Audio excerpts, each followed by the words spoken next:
what is art? And what does it mean to experience art?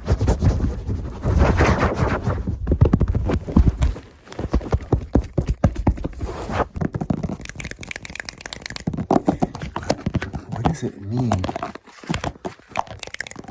when we call something art? What does that mean? What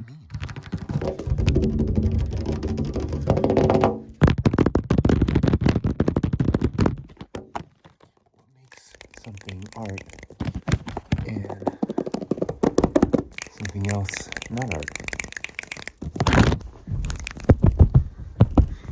Better yet, is there a degree of separation between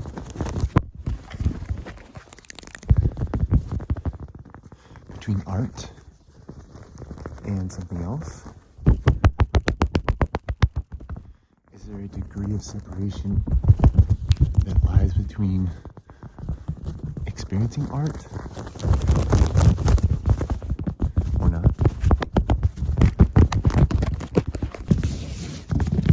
What I find really interesting is how we often reduce our artistic experience to the pictorial, to that which is, it can be reduced to the pictorial. But ironically, we're talking about experience, something that is potentially purely experiential. So, reducing it to the pictorial may not work.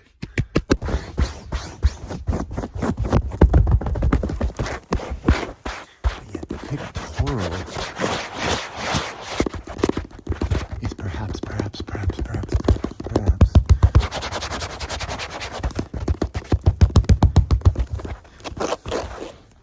like the mind, the way that memory and thoughts seem to function in a pictorial way, a way that we almost use as a function to divide our experience and make sense of it. So pictorial, the way we usually categorize artistic experience, maybe that pictorial is pure metaphor.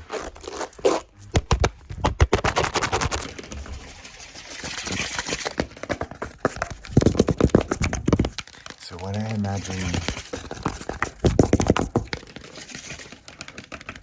a way that we would commonly categorize an artistic experience, hypothetically, we could imagine going out of your way to go to a museum, for example, entering an artistic space, a space where we experience art, at least according to culture, and a place that fully reduces the artistic experience to the pictorial. So we have art objects,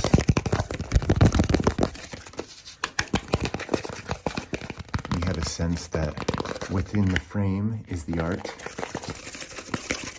and outside of the frame is not art, no longer art. This is interesting. It raises all sorts of questions for me.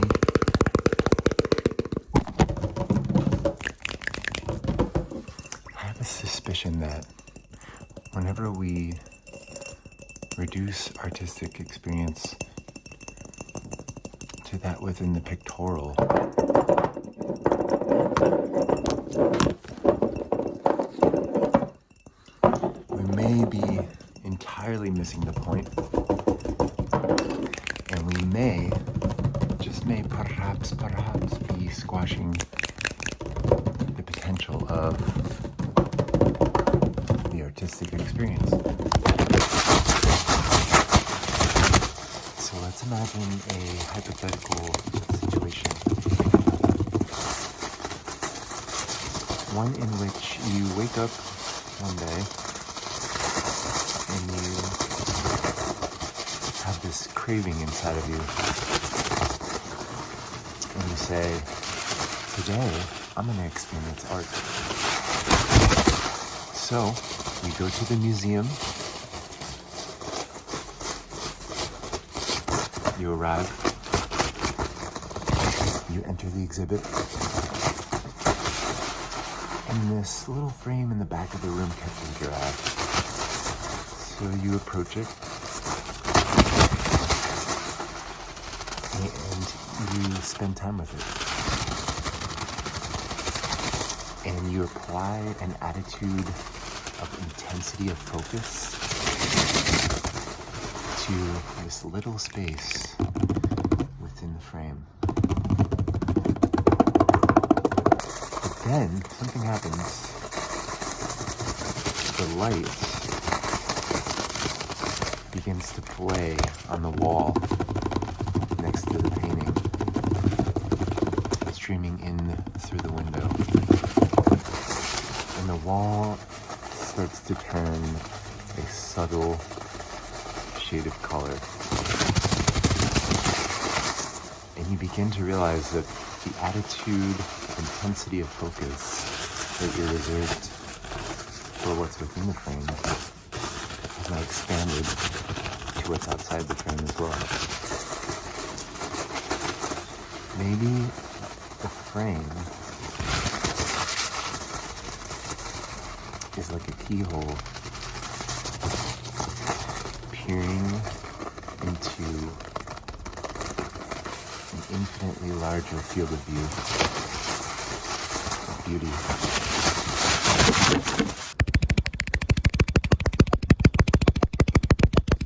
And so now, you're so surprised at your discovery that the space in the room beyond the frame began to come to life. So, as you leave the museum, the attitude of intensity of focus that you allowed yourself to experience is now carrying over to the outside world. And because you were tuned to the subtlety of the light changing ever so slightly on the wall, now you see light differently outside.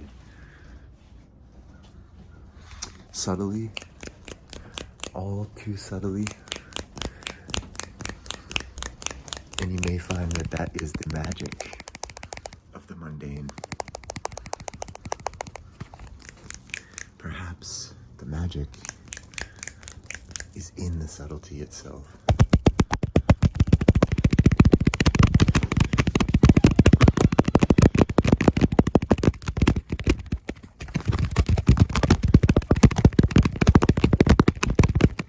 So that night, when you get home from the museum, you have this sneaky suspicion that art has followed you home.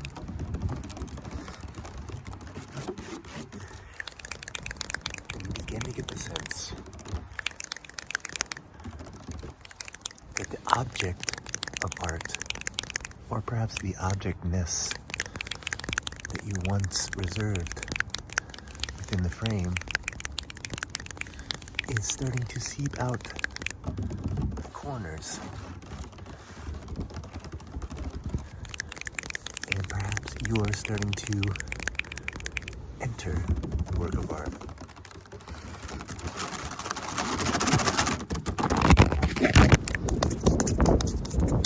Then the next day you take a walk. You start to notice that all the criteria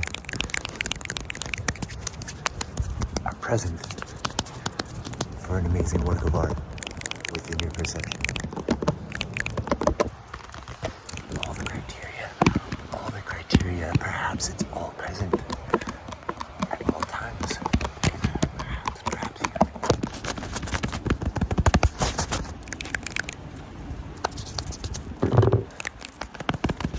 so perhaps you begin to realize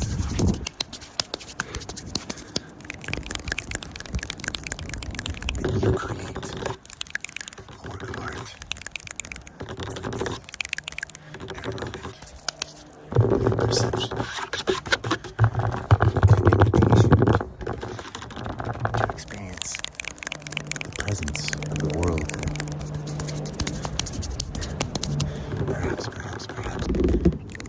Perhaps art is in the attitude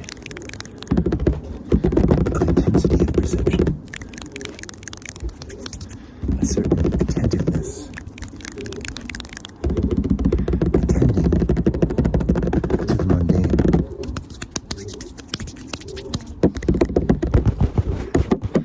seeing what the world wants to reveal over time. It seems in this way we can open ourselves up to that which changes and that which stays the same.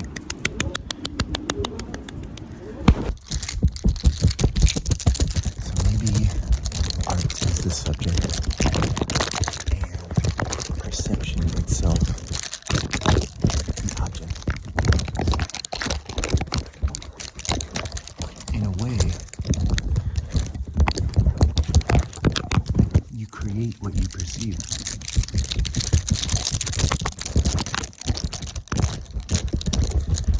So you are the art, attitude in which you apply to experience.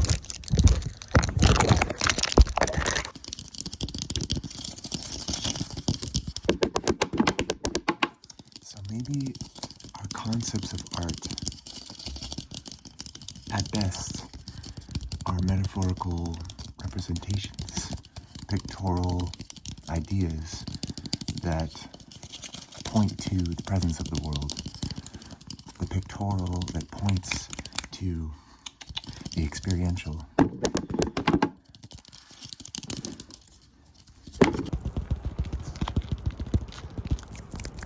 To me, it's this awesome reminder of the experiential nature of art and the wonderful, magical reminder that the perception that we all share, the ability to perceive, and the way that it interfaces with the world creates a whole experience, creates art itself. So the question lingers for me, how does one go about creating art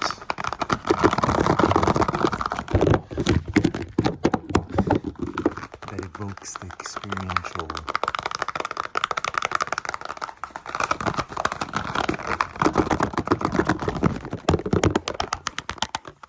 How does one make an artistic gesture that's as transparent as possible?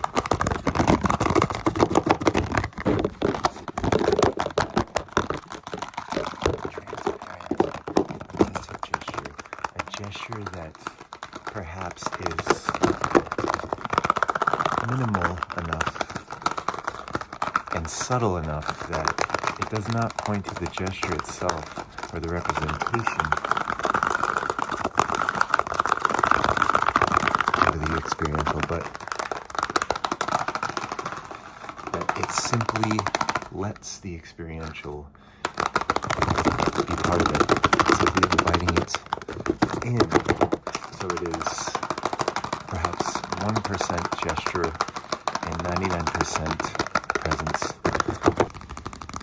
This book is so cute. cute, and it reminds me of the magic of perception and how it can be as a flower. It can be whole, made up of many, many, many, many integral parts. And that each one of those flower petals, per se, or perspectives, is equally essential to the structure of the flower of human experience. Here we go. Brown bear, what do you see? I see a red bird looking at me. Red bird, what do you see? I see a yellow duck looking at me. Yellow duck, what do you see? I see a blue horse looking at me. Blue horse, what do you see? I see a green frog looking at me. Green frog, what do you see? I see a purple cat looking at me. Purple cat, what do you see? I see a white dog looking at me. White dog, what do you see? I see a black sheep looking at me. Black sheep, what do you see? I see a fish looking at me. Fish, what do you see? I see a teacher looking at me. Teacher, what do you see? I see children looking at me. Children, what do you see?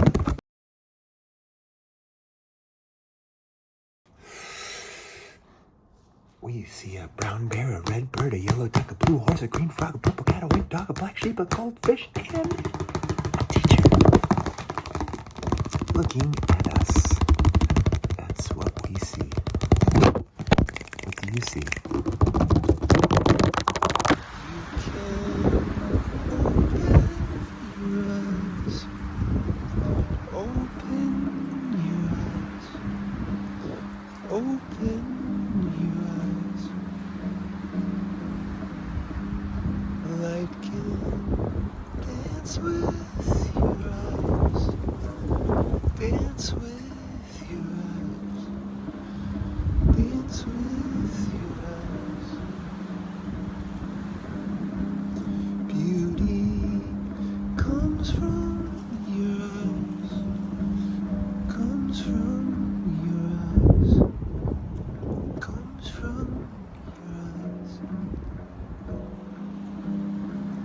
Teardrops fall from